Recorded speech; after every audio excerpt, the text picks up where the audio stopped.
Olá, meus queridos, tudo bem? Prazer, estamos aqui de volta para falar um pouquinho, dando sequência à nossa série Provérbios, um livro de sabedoria. Já consideramos os capítulos de 1 a 13 e aqui na descrição do vídeo vai estar a playlist com um link da playlist, indicando lá todos os vídeos dessa série para você poder acompanhar do capítulo 1 até o 13 de Provérbios que nós já consideramos. Vamos dar uma analisada aqui em alguns versículos do capítulo 14. O capítulo 14 de Provérbios tem 35 versículos. É lógico que nós não vamos conseguir, em pouco tempo, considerar todos eles, Então vamos fazer aqui alguns apanhados de alguns desses versículos. Vamos começar logo no versículo 1, que fala um pouquinho sobre a mulher sábia. Então a Bíblia descreve, a mulher sábia. E em especial lá no último capítulo de Provérbios, se não me engano, capítulo 31, só recapitular aqui, Provérbios capítulo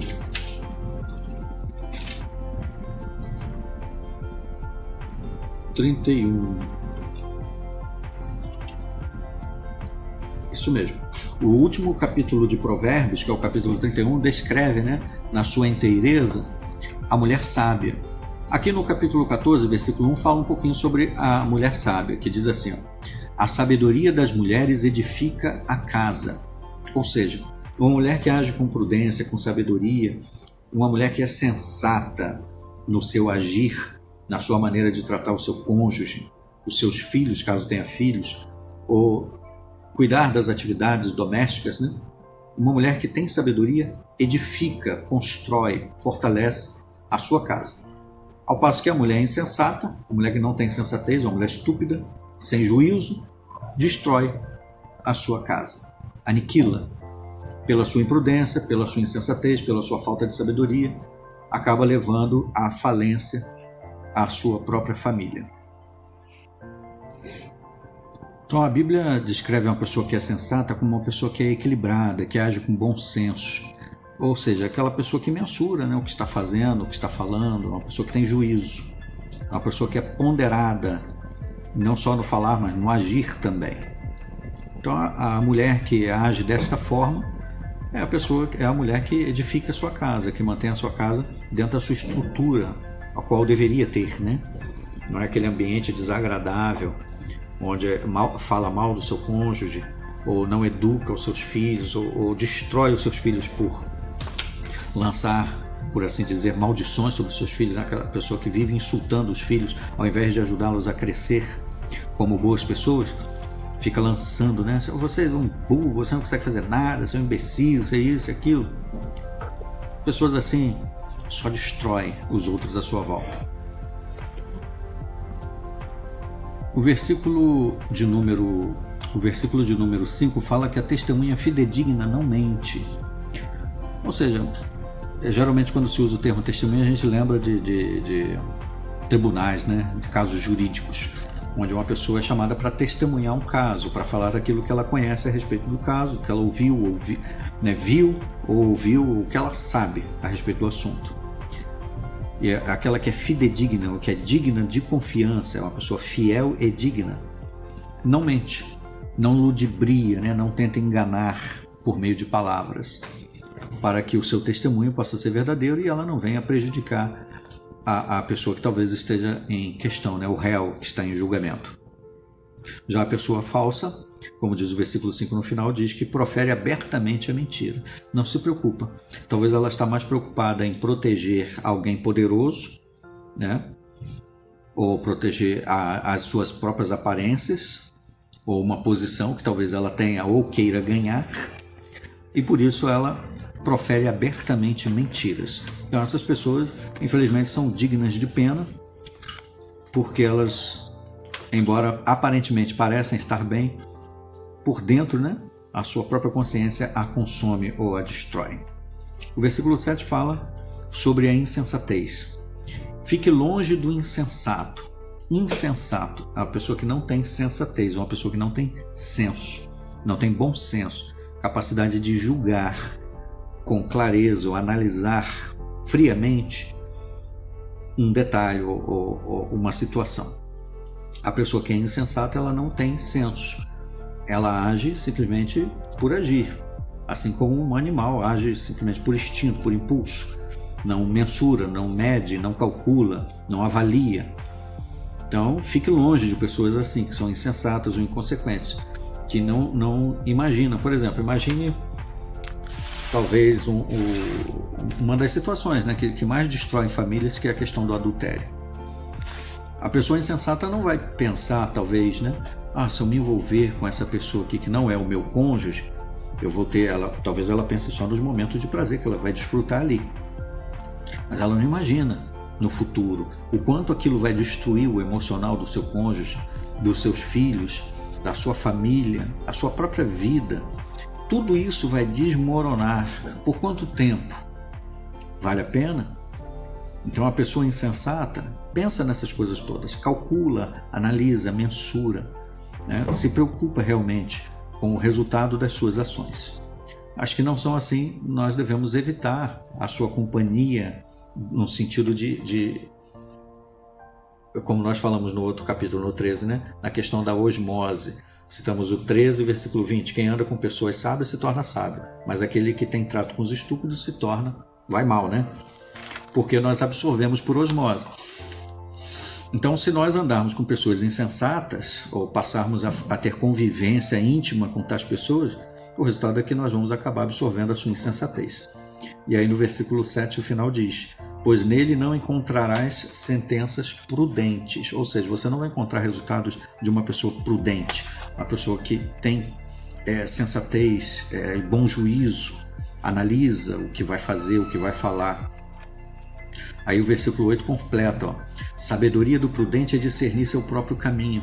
A pessoa que tem prudência, né, a arte da prudência, ela consegue mensurar aquilo que vai acontecer no futuro, embora não seja profeta, mas consegue fazer cálculos, né, básicos. Se eu falar dessa forma, qual poderá ser o resultado? Se na reunião me pronunciar assim, qual poderá ser o resultado? Se eu tomar esta ação, qual poderá ser o resultado lá na frente? A imprudência dos insensatos resvala no erro. Talvez não de imediato. A pessoa imprudente ou insensata pode passar por herói, pode passar por, alguns chamam de uma forma invertida, citando elogio, chama de louco, de doido, né? Fulano é doido. Na verdade é um elogio que está dando, né? A pessoa se sente toda vangloriada de ser chamada de maluco, porque agiu de qualquer forma, porque foi imprudente. Mas isso no futuro pode resultar em desgraça. E aí o versículo 9 ainda diz que os insensatos fazem pouco do pecado, do erro que comete. Não se importa, né, em violar a lei, talvez de fraudar ou de adulterar o seu matrimônio, de trair, de ser desonesto, de falar mentiras. Ou seja, o insensato faz pouco do pecado, mas entre os justos mora a graça, mora a tranquilidade, a pessoa que dorme tranquila, que deita a cabeça no travesseiro, porque ela sabe que não está devendo nada a ninguém. Ela não mentiu, ela não cometeu realmente nenhum perjúrio, né? Viveu à altura da sua dignidade. Então essas pessoas têm tranquilidade, têm graça. A graça que não é no sentido de riso, né? Mas a graça no sentido de benesses. O 12 diz que os caminhos que parecem retos, há caminhos que parecem retos para o homem, né? Às vezes a nossa experiência, digamos assim, a nossa experiência de vida pode nos conduzir a alguns erros de julgamento. O livro de Jeremias, veio aqui na mente agora, Jeremias 17, versículo 9, que diz que nós não devemos confiar no nosso coração porque ele está desesperado. É isso mesmo? Vamos lembrar aqui, Jeremias 17, 9. Diz assim, enganoso é o coração, mais do que todas as coisas, irremediavelmente corrupto. Quem o conhecerá? Então o nosso coração é traiçoeiro, é enganoso.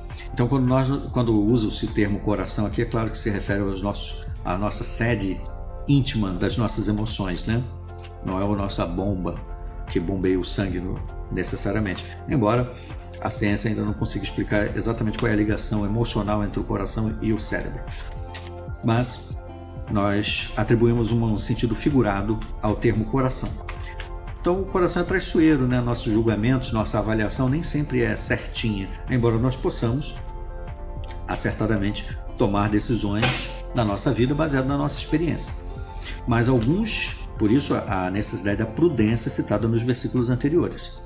Há caminhos que parecem retos, parecem certos, mas as suas últimas etapas levam à morte. Então, todas as nossas decisões elas devem ser devidamente analisadas com prudência. E para aqueles que confiam na palavra de Deus como um guia seguro, como a Bíblia, né, como a palavra de Deus inspirada, seguem as suas instruções porque sabem que elas foram, né, para aqueles que acreditam, foram inspiradas pelo nosso Criador, que conhece a nós melhor do que nós mesmos. Então, ao invés de confiar em nós mesmos, como diz Jeremias 10, versículo 23, não é do homem terreno que anda ou dirigiu o seu passo. Então, aqueles que confiam que existe um Criador e que inspirou a Bíblia, eles guiam seus passos baseado na própria Bíblia Sagrada. O 15 traz um alerta aqui fantástico. O ingênuo acredita em qualquer palavra, mas o precavido atenta para os passos que dá. Então, a pessoa que é inexperiente, que é tola nesse sentido, né? É sem experiência, é bobinha, acredita em tudo. Isso acontece muito em seitas de controle mental. As pessoas que depositam toda a sua crença, toda a sua fé nas interpretações de algum líder ou líderes religiosos a quem ela atribui uma posição divina. Por exemplo, eu fui membro de uma seita de controle mental por quase 30 anos. E eu via naqueles homens da liderança, em determinada época, até determinada época, né? Eu via naqueles homens que estavam sendo ali guiados, orientados por Deus.